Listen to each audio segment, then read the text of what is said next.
les technologies numériques ont diffusé avec une rapidité incroyable dans notre culture parce qu'elles correspondaient à plusieurs désirs, et notamment celui de pouvoir être joint à tout moment, de pouvoir joindre quelqu'un à tout moment. Et puis ces technologies sont sophistiquées, sont compliquées. Les réseaux sociaux sont apparus, la possibilité de jouer à des jeux vidéo en réseau, et beaucoup de parents ont été déroutés par cette évolution technologique. Et comme les adolescents ont plutôt plus de temps en général que les adultes, parce qu'ils ne s'occupent pas de la vaisselle, ils ne s'occupent pas du ménage, ils s'occupent à peine de nettoyer leur chambre.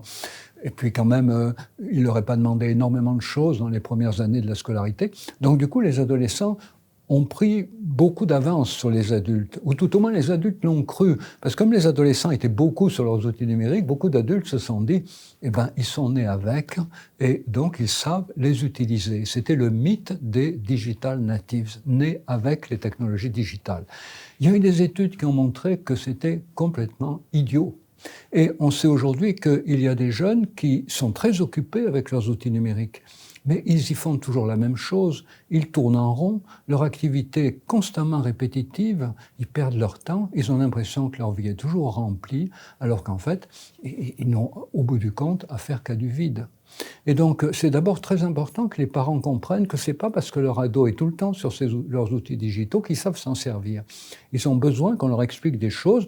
Alors, les parents ne sont peut-être pas les mieux placés, mais il peut y avoir dans d'autres structures, notamment dans la structure scolaire, des personnes qui expliquent aux jeunes comment explorer toutes les possibilités offertes aujourd'hui par les technologies numériques, comment apprendre à se méfier de tous les pièges tendus par les technologies numériques, parce que plus les algorithmes font des progrès, plus les pièges deviennent sophistiqués, invisibles, et pourtant de plus en plus redoutables dans la manière dont ils dirigent nos pensées, nos comportements.